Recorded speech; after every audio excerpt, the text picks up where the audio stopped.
Halo teman-teman semuanya, mari kita lanjutkan overthinking bersama-sama di buku The Anxious Generation dari Jonathan Haidt. Ada satu bab yang aku pengen bahas banget sama kalian. Judul babnya adalah Why Social Media Harms Girls More Than Boys. Kenapa sosial media itu lebih berbahaya buat cewek daripada buat cowok. Mari kita bahas teman-teman. Start kita dari nandain ini nih. Lagi-lagi kita ditunjukkan ya sebuah data. Ya ini kalian lihat nggak ya? Ini silakan di screenshot aja nih, di screenshot. Tapi ini kurang lebih di bawah itu adalah seberapa banyak dalam sehari mereka menggunakan sosial media. Lalu atas ke bawah itu seberapa parah depresi mereka. Nah, semakin banyak nih kalian sehari pakai sosial media, itu semakin tinggi nih tingkat depresi kalian. Tapi kan ini ada dua garis ya. Yang bawah itu cowok, yang atas itu cewek. Jadi yang cewek itu lebih ekstrim nih lonjakannya daripada yang cowok. Lalu di bawahnya ini menarik sekali. Karena ini perlu kita perhatikan ketika kita melihat data statistika. Pertanyaannya, apakah sosial media itu cause or just correlate? Ini penyebabnya atau korelasi aja? Di sini nanti teman-teman akan dikasih tunjuk ya, bahwa korelasinya itu begitu kuat. Lalu banyak sekali argumen-argumen yang menyatakan bahwa nggak ada faktor lain selain media sosial yang membuat depresi ini meningkat. Salah satunya adalah memang cewek-cewek itu menggunakan sosial media lebih banyak daripada cowok. Cewek-cewek itu menggunakan sosial media lebih banyak, terutama sosial media yang fiturnya itu foto, seperti Snapchat, Pinterest, Tumblr, Instagram. Dan itu yang bikin mereka vulnerable. Ada satu grafik yang mana drop lagi nih pasca tahun 2010. Ini data tentang seberapa satisfied cewek-cewek dan remaja terhadap dirinya sendiri. Awalnya tuh mereka biasa aja nih. Nah, tapi di sini nih, setelah munculnya Instagram tahun 2010-an, semuanya plummeted, semuanya ngedrop. Untuk cewek dan juga cowok, mereka mulai ngerasa insecure sama dirinya sendiri. Nah, di atasnya ada ini ya, ada perbandingan muka asli sama filter gitu kan. Ini yang terjadi kan. Makanya filter tuh rame banget digunakan Instagram karena orang-orang pada nggak suka sama dirinya sendiri. Makanya disamarkan dengan filter. Dan itu yang bikin cewek-cewek makin depresi, makin nggak bisa nerima dirinya sendiri. On social media, the way to gain followers and likes is to be more extreme. So those who present with more extreme symptoms are likely to rise fastest and making them the models that everyone else looks onto for social learning. This process, sometimes known as audience capture, a process in which people get trained by their audience to become more extreme version of whatever it is the audience wants to see. Kita bahas pelan-pelan dulu. Kita akan bahas dari fisik, lalu kita akan bahas dari segala macam konten. Orang di sosial media itu akan sangat mudah terpengaruh untuk mencari likes. Dan likes ini cenderung akan diberikan pada orang-orang yang ekstrim. Cakep misalnya. Ya, kamu harus cakep banget. Nggak bisa kamu cakep aja, nggak bisa kamu harus cakep banget. Itulah caranya kita di sosial media untuk dapat likes. Kalau kamu cakepnya biasa aja, kamu yang nggak akan banyak likes sebanyak itu. Makanya cewek-cewek kalau mau dapat likes cepet, ya pakailah pakaian yang bagus, yang terbuka, ya kan? Karena itu ekstrim tuh. Di sekeliling kita jarang ada yang kayak gitu. Jadilah cakep banget pakai make up yang bagus atau pakai filter yang bagus sehingga orang lihat kamu cantik banget tanpa celah. Untuk secara fisik pun juga sama.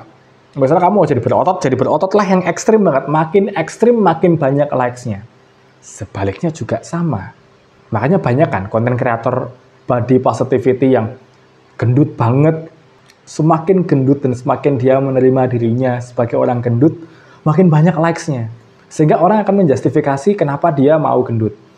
Ini aku tidak sedang mendebat apakah influencer body positivity itu benar atau enggak. Kita lihat simptomnya aja bahwa memang hal-hal ekstrim seperti ini akan disukai orang-orang, akan dapat likes dari orang-orang. Maka jangan kaget kalau orang akan makin membuat dirinya seperti halnya apa yang membuat dia dapat likes banyak itu. Dari mulai penampilan sampai dengan opini. Makanya orang-orang di sosial media itu berlomba-lomba bikin opini edgy, bikin opini-opini yang beda, bikin opini-opini yang ekstrim. Karena itulah yang mendapatkan likes. I was there. Saya dulu pelakunya. Hopefully saya udah nggak kayak gitu lagi. Walaupun masih banyak banget di kepala aku tuh opini-opini yang emang ekstrim. Tapi aku udah bisa pilih-pilih platform mana yang bisa aku lempar, mana yang enggak. Dan bagaimana caranya ngebungkus opini ekstrimku tuh dengan lebih banyak data sehingga teman-teman juga bisa nerimanya dengan lebih legowo, nggak tiba-tiba marah. Ada proses namanya audience capture, di mana misalnya kamu udah bikin opini ekstrim satu nih, terus orang-orang pada likes nih. Orang-orang likes tuh belum tentu suka loh. Orang-orang cuma bereaksi aja. Sometimes ada komen juga yang hate kamu. But engagement itu tuh jadi dopamin. Terus orang jadi kayak, oh aku disukai karena opiniku yang seperti ini. Akhirnya dia bikin lagi opini-opini berbahaya seperti itu, opini-opini edgy seperti itu. I think this is how we create aku dulu, Indah Ji, Coki, dan orang-orang yang kalian sukai karena opininya edgy. Ini prosesnya. Proses audience capture ini yang terjadi pada hidup mereka. Misal kita nggak ngasih panggung ke orang-orang ini.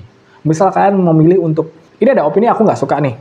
Dan aku tidak engage dengan opini itu. Orang-orang ini nggak akan kemana-mana hidupnya. Orang-orang ini nggak akan segede itu. Dan orang-orang akan lebih positif mungkin di media sosial.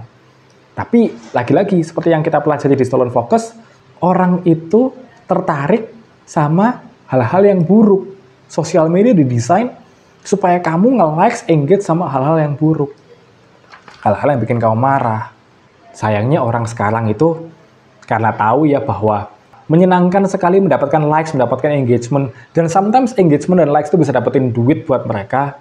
Akhirnya orang melakukan segala cara untuk mendapatkan atensi tersebut. Salah satunya adalah menjadi ekstrim tadi. Nah, menjadi ekstrimnya ini nggak cuma hal yang baik, tapi hal yang buruk juga. Di sini disebutkan ada orang-orang yang cara menjadi ekstrimnya adalah self-diagnosis mental issue mereka. Banyak sekali orang-orang tiba-tiba merasa dia di ID gara-gara sosial media. Tahu di ID ya? Apa sih? Kepribadian ganda. Harusnya ini langka, tapi karena sosial media, kasus-kasus orang mengaku di ID itu makin banyak. Itu yang terjadi di cewek-cewek. Karena sosial media, cewek-cewek akhirnya melakukan segala cara untuk membuat dirinya berbeda, membuat dirinya ekstrim. Dan makin bingung nih, apakah aku disukai atau tidak oleh orang lain. Mungkin ketika kamu cewek yang sudah dewasa, kamu bisa ngefilter ini dengan baik, kamu bisa ngefilter informasi dengan baik, kamu bisa mengolah informasi dengan baik. Tapi kalau kamu adalah cewek-cewek yang masih berkembang, masih remaja, dan kamu dihujani oleh kata-kata yang jahat dan kata-kata yang terlalu positif, kamu akan kehilangan jati dirimu gitu, dan itu cukup bahaya. Makanya kan kemarin kita lihat sarannya Jonathan Haidt adalah tunda kepemilikan sosial media sampai kamu ya high school lah, SMA gitu. Kalau anak-anak SD dan SMP udah berlomba-lomba menjadi cantik, berlomba-lomba menjadi ekstrim, apa yang terjadi nanti kalau mereka udah dewasa? Pasti rusak kepala mereka. Bab berikutnya itu bagus banget. What is happening to boys? Pertama-tama, ini aku ngerasa banget. Lagi-lagi teman-teman ya, ada sebuah survei yang hasilnya itu melonjak di tahun 2010. Ini adalah survei tentang seberapa banyak kamu ngerasa hidupmu tuh nggak punya kesempatan untuk sukses. Setelah 2010, banyak cowok-cowok yang merasa gagal dalam hidupnya. Kalau tadi di cewek-cewek, mereka depresinya adalah tentang identitas mereka. Aku ini cantik atau tidak, aku itu baik atau tidak. Tapi kalau cowok, karena mungkin emang culture-nya adalah cowok ini adalah breadwinner ya, mereka pun juga mulai mikir, apakah aku bisa sukses, apakah aku bisa provide for my family in the future. Dan banyak yang merasa, kayaknya hidupku bahkan gagal deh. Tahun 2019, itu cewek-cewek lebih banyak yang punya sarjana daripada cowok.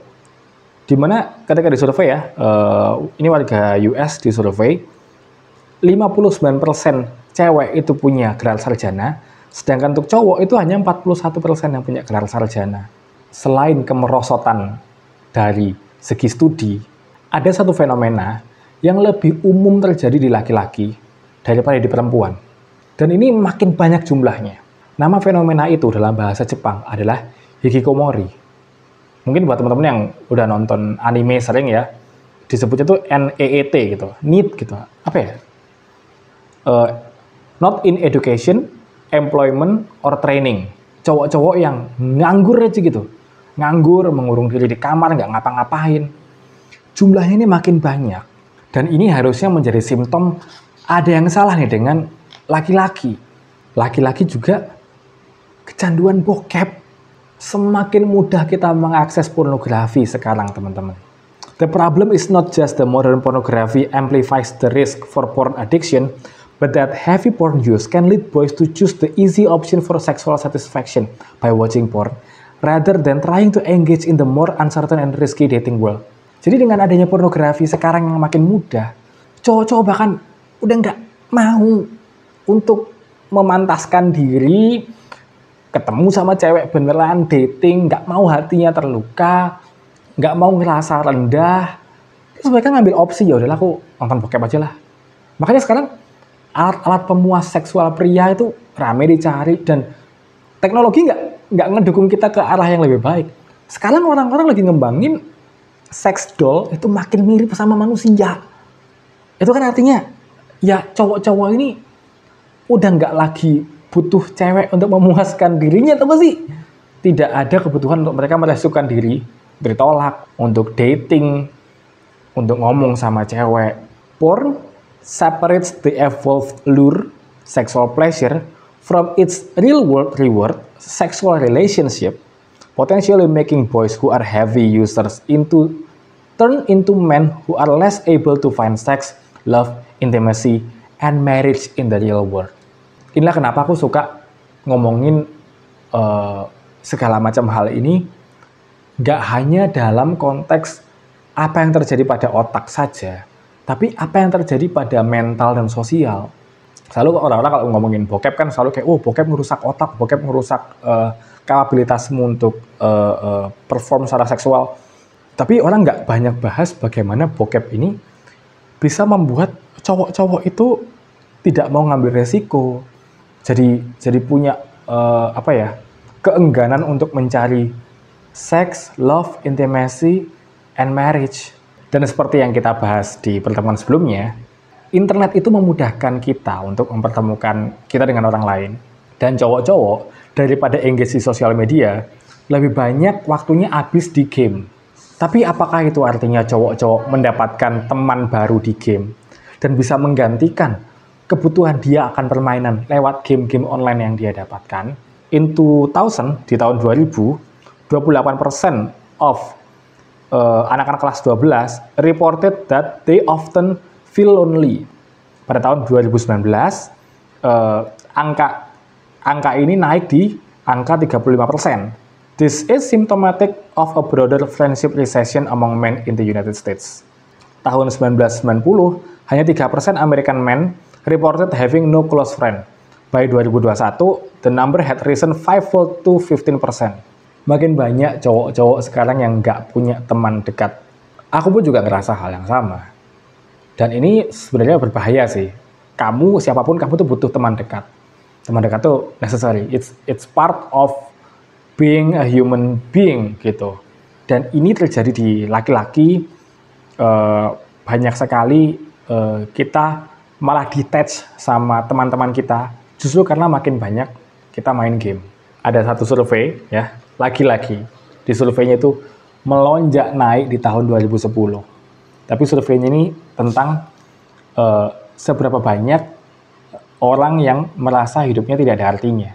Jumlah orang nihilis naik pasca tahun 2010.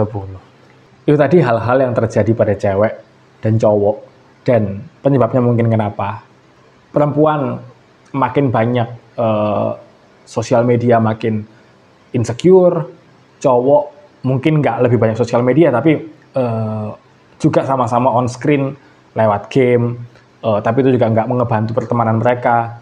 Cowok-cowok juga akhirnya karena nggak punya masa kecil yang risk taking yang baik sehingga ke depan di kehidupan mereka punya gairah untuk ngambil resiko. Bahkan untuk dating, kita akan lihat saran-saran dari Jonathan Haidt, kita bisa ngapain aja sama generasi berikutnya. Apa yang bisa kita lakukan? Ayo overthinking bersamaku, tetap ikutin perjalananku buat ngebedah buku ini. Silakan like, subscribe, komen-komen, share video ini buat teman-teman terutama yang punya edukasi yang lebih baik buat anak-anak.